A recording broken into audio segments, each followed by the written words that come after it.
नमोस्तु नमोस्तु नमोस्तु महाराज जी व साथी अन्य सभी संत व साधुगण एवं साध्वियों सभी को मेरा शत प्रणाम।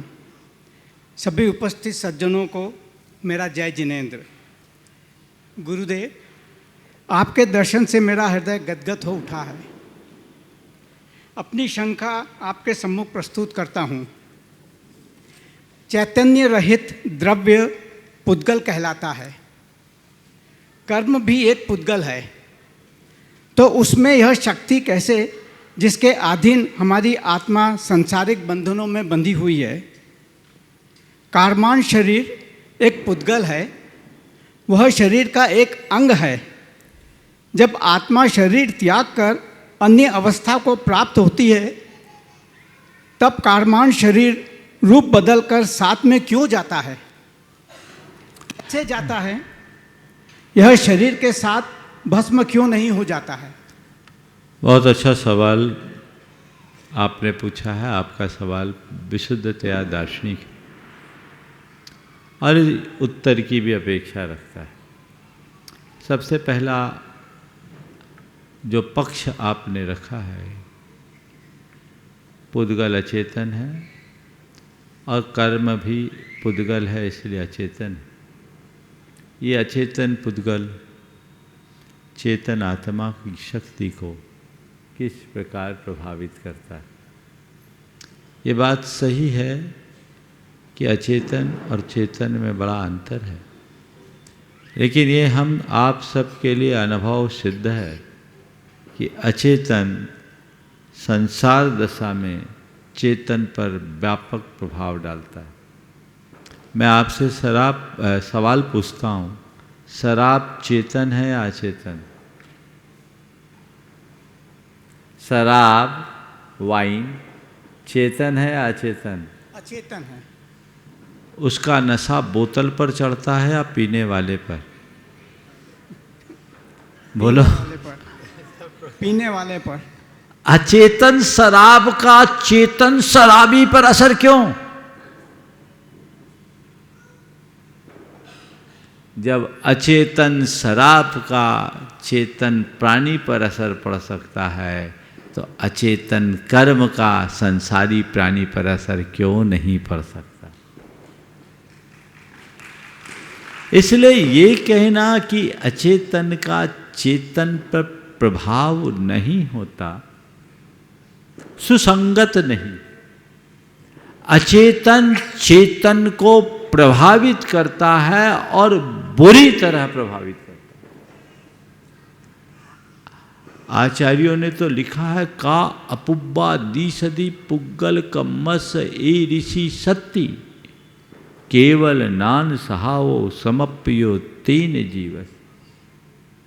पुद्गल कर्म की कैसी अपूर्व शक्ति दिखती है, जिसके कारण जीव का केवल ज्ञान स्वभाव नष्ट हो जाता है। तो ये निमित्त नैमित्तिक संबंध है। कर्म हमारी आत्मा को प्रभावित करता है। दूसरा सवाल, कार्मन शरीर जो हमारे संस्कारों का शरीर है, जड़ है, पौद्गलिक है, मृत्यु के बाद वो शरीर नष्ट क्यों नहीं हो जाता? बिल्कुल सही बात है। दरअसल हमारी मृत्यु हो तो शरीर नष्ट हो। हमारी मृत्यु होती कहाँ है? हम तो केवल स्थूल शरीर का परिवर्तन करते हैं। लोक में जिसे मृत्यु कहा जाता है, वो मृत्यु नहीं है, केवल देह परिवर्तन। और हम परिवर्तन ऊपर का करते, भीतर का करते नहीं। हमने वैसा कोई पुरुषार्थ ही नहीं किया।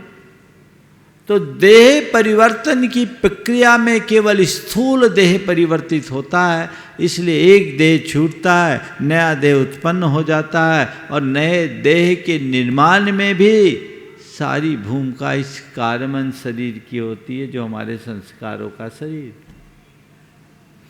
जब तक ये कार्मन शरीर जीवित है, तब तक संसार।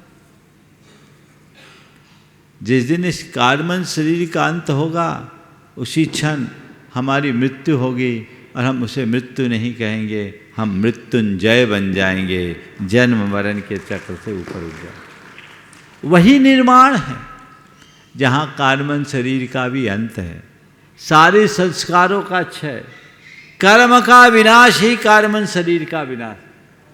समझ गए? तो हमने उसको तो पुष्ट कर रखा है, तो नष्ट कैसे हो? मृत्यु केवल व्यवहार की बात है, यथार्थ में न हमारा जन्म है न मरण। जिसे लोक में मरण कहते हैं वह केवल देहगत परिवर्तन। सुमत हेमा जी, मैं चाहूँगा एक बार अमरीश जी का जोरदार अभिनंदन कर दें।